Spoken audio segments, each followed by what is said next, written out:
Good morning, and thank you so kindly for tuning in to Brown Eyes on this beautiful, amazing, wonderful day. Because remember, so as a man thinketh in his heart, then so is he. We are to think upon things that bring us a good report. We are to speak things that are not as though they were already. Well, it is a beautiful, cloudy day. I love cloudy days, by the way.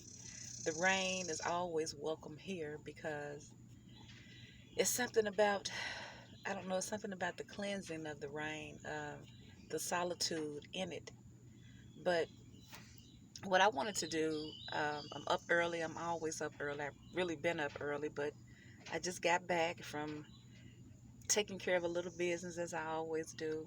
And I just decided to drop this little video. Hopefully, it can inspire you like it has inspired me. I hope everybody's having a beautiful day. I hope everybody's in high spirits. I hope you are thinking about things that bring yourself a good report so that you can have a good outcome in your life. But what I wanted to talk about quickly is that I saw this movie, and you know how they do, they have the old versions and then they come up with the new versions, kind of like a remix of it, so to speak. But this particular movie, I never wanted to see the new version because I seen the older version when I was younger, and it kind of stirred up some type of emotions in me, which it probably do for all people of color, especially when you have heard about your history, and then to see it play out and to see how things really operated. And the movie really probably didn't really give it justice of how things really took place back in the days of slavery. But the movie I'm talking about is the newer version of Roots. Now, like I said, I didn't want to watch it because I felt like it was just new characters but the same scenario. But it had some of the same elements in it, but it had like a different twist to it. But the part out of all of the chaos of it, which was a good part to me, it was the part that I took out of it that was good and meaningful to me that I could apply to my life today.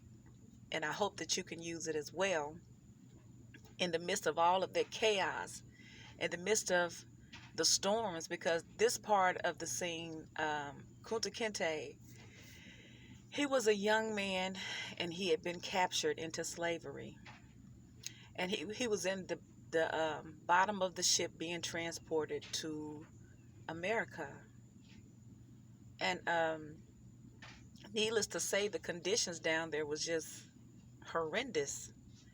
And so they were sick, they were throwing up all over themselves. And, it was just, they were unhealthy because it wasn't a proper living arrangement or living environment for anyone to be in.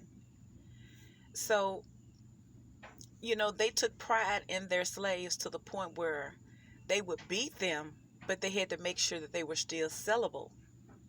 So Kunta Kinte, he had such a stubborn willpower that they wanted to break it, but he wouldn't eat his food. And, they was like, you're going to have to eat because if you're dead, we can't make any money off of you. So you're going to have to eat.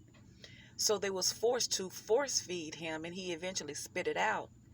And so his uncle, which was in even a worse case because he had been shot in the arm, his arm had set up infection, and they were sick. I think every soul in that bottom was sick. Of course they were.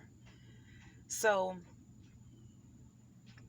Kunta Kinte in his mind had made up in his mind that he would rather just die than to go through life being enslaved because, you know, being in slavery, it wasn't worth living. He'd rather die than to live as a slave. And I get that.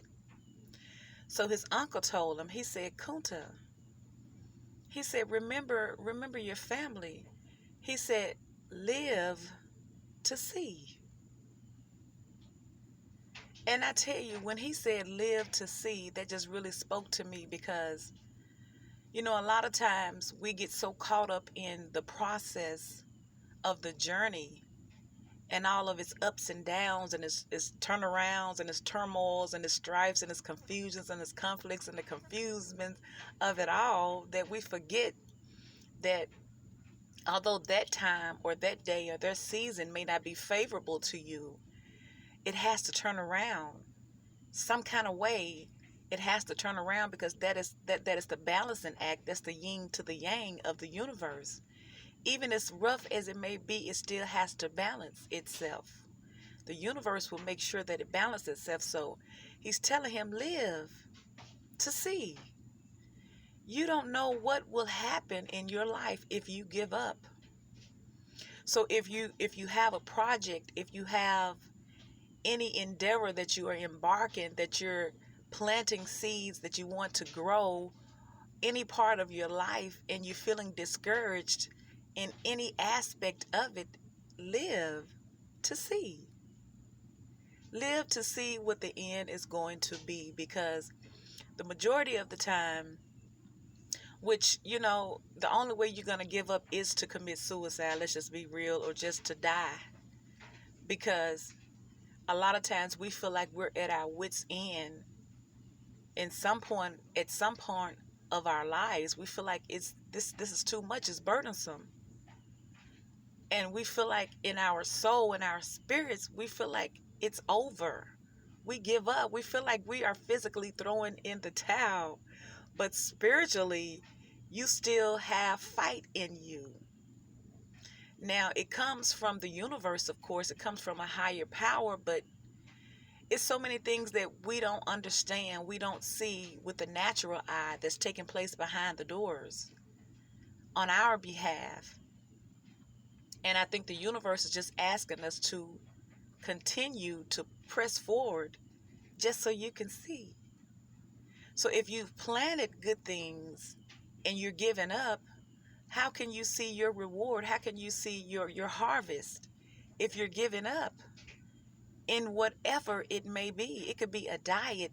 It could be, I mean, uh, a relationship. It could be a job. It could be your business. It could be whatever. If you live to see what the end is going to be, then I think you'd be pleasantly surprised that it worked out in your favor after all, but only if you live to see what the end is going to be. So I hope that resonates with someone. I hope it touches you. I hope it inspires you in some kind of way to not give up, to not get so focused on what the eye can see, but instead try to go within and let your spiritual guides or your spiritual man lead you into a better, calmer place, spiritually and mentally. Um, because overall, we're just spiritual beings having a human experience. And I think the universe is calling us all to go within and to remember our first estate. It's not about the illusion of the physicalness of the world, of the tangible, materialistic things trapped in this matrix of a life, but it's about the eternal life. It's the spiritual life that really matters. So having said that, I thank you so kindly for tuning in to Brown Eyes on this beautiful, amazing, wonderful day. And remember, so as a man thinketh in his heart, then so is he. We are to think upon things that bring us a good report. We are to speak things that are not as though they were already. Thank you so kindly for tuning in to Brown Eyes. I ask that you like this video if you like it, and to subscribe to my channel. Leave me a comment, and I will talk to you another time. Bye.